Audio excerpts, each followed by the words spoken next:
Bismillahirrahmanirrahim. Assalamualaikum warahmatullahi wabarakatuh. Alhamdulillah, segala puji bagi Allah, Tuhan seluruh semesta alam, yang telah memberikan nikmat berlimpah kepada kita. Salawat serta salam kita curahkan kepada Nabi Muhammad SAW. Hadirin yang saya hormati, hari ini kita masih diberikan nikmat bisa bertemu kembali dengan bulan Ramadan, bulan suci yang penuh berkah, ampunan, dan rahmat Allah. Sepanjang Ramadan ini, umat Islam diwajibkan puasa selama sebulan penuh. Kewajiban bagi tiap muslim yang jika dilakukan penuh keimanan dapat mengantarkan ke surga. Kewajiban berpuasa pada bulan Ramadan ini sebagaimana firman Allah Subhanahu wa taala dalam surat Al-Baqarah ayat 183. Hai orang-orang yang beriman, diwajibkan atas kamu berpuasa sebagaimana diwajibkan atas orang-orang sebelum kamu agar bertakwa. Dalam tafsir Ibnu Katsir dijelaskan melalui ayat tersebut, di atas Allah Subhanahu wa taala berkitab kepada orang-orang mukmin dari kalangan umat ini dan memerintahkan kepada mereka berpuasa, yaitu menahan diri dari makan dan minum, serta bersenggama dengan niat yang ikhlas karena Allah Subhanahu wa taala. Karena di dalam berpuasa terkadang hikmah yang membersihkan jiwa, menyucikannya, serta membebaskannya dari endapan-endapan yang buruk bagi kesehatan tubuh dan akhlak-akhlak yang rendah. Allah menyebutkan sebagaimana puasa diwajibkan atas mereka. Sesungguhnya Allah pun telah mewajibkan atas umat-umat sebelum mereka. Dengan demikian, berarti mereka mempunyai teladan dalam berpuasa. Dan hal ini memberikan semangat kepada mereka dalam menunaikan kewajiban ini, yaitu penunaian yang lebih sempurna dari apa yang telah ditunaikan oleh orang-orang sebelum mereka.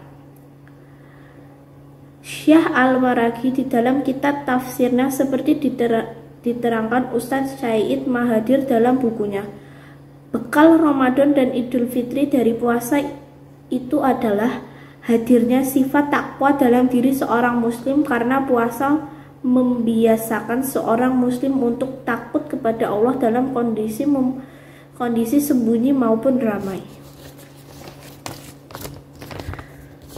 Selama puasa, seorang muslim selalu merasa diawasi oleh Allah Subhanahu wa taala. Mereka berani menahan syahwat hanya karena merasa bahwa Allah Subhanahu wa taala selalu mengawasi. Perasaan inilah yang jika berlanjut setelah Ramadan akan menjadi sebab takwa seorang muslim. Muara dari ketakwaan itu yang mengantarkan seorang muslim meraih pintu surga Firdaus, seperti disebutkan dalam sebuah hadis. Imam Al-Bukhari rahimahullahu ta'ala berkata, telah menceritakan kepada kami, Ibrahim bin Al-Muzir telah menceritakan kepadaku, Muhammad bin Fulay berkata, telah menceritakan kepadaku, ayahku telah menceritakan kepadaku, Hilal dari Atta bin Yasar dari Abu Hurairah dari Nabi SAW, beliau bersabda, barang siapa beriman kepada Allah dan Rasulnya, mendirikan sholat dan berpuasa pada bulan Ramadan, maka Allah berkewajiban memasukkan ke dalam surga, baik ia berhijrah di jalan Allah atau duduk di tempat tinggalnya, tempat ia dilahirkan. Para sahabat berkata, wahai Rasulullah, tidaklah sebaiknya kami menggambarkan orang-orang tentang hal ini? Rasulullah SAW menjawab, dalam surga terdapat 100 derajat yang Allah persiapkan bagi para mujahidin di jalannya, yang jarak antara setiap dua tingkatan bagaikan antara langit dan bumi.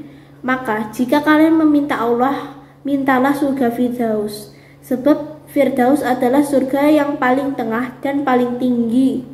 Di atasnya ada singgasana Ar-Rahman dan daripadanya sungai-sungai memancar. Hadis riwayat Bukhari nomor 6873 dan 2851. Ahmad nomor 8607 dan 2119. Melalui hadis tersebut, Ternyata iman kepada Allah dan Rasulnya, mendirikan sholat dan berpuasa Ramadan kemuliaannya, sehingga sebanding dengan berhijrah di jalan Allah. Saking gembiranya para sahabat meminta izin kepada Rasulullah Shallallahu Alaihi Wasallam untuk memberitahukan kabar gembira ini kepada khalayak ramai. Alih-alih mengizinkan, Rasulullah malah melanjutkan sabdanya bahwa Allah Subhanahu wa Ta'ala menyediakan surga yang di dalamnya ada 100 derajat yang setiap 2 derajat jaraknya bagaikan langit dan bumi. Subhanallah, surga tersebut diperuntukkan untuk orang-orang yang berhijrah di jalan Allah. Seberapakah jauhkah jarak antara langit dan bumi? 7 Hajar menjelaskan bahwa setiap ulama berbeda pendapat atas jaraknya. Imam Tabrani mengatakan bahwa jarak tempuh antara langit dan bumi memakan waktu sekitar 500 tahun.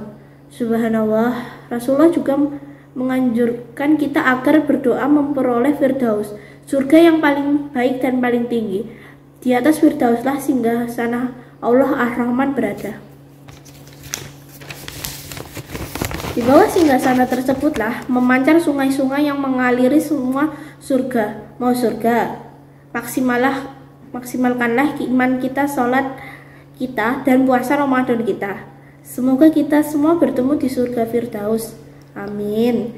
Demikian kultum tentang keistimewaan bulan Ramadan yang jika dikerjakan penuh keamanan akan membawa keberkahan bagi kaum muslim. Wallahu a'lam.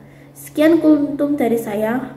Maaf bila ada kesalahan. Wassalamualaikum warahmatullahi wabarakatuh.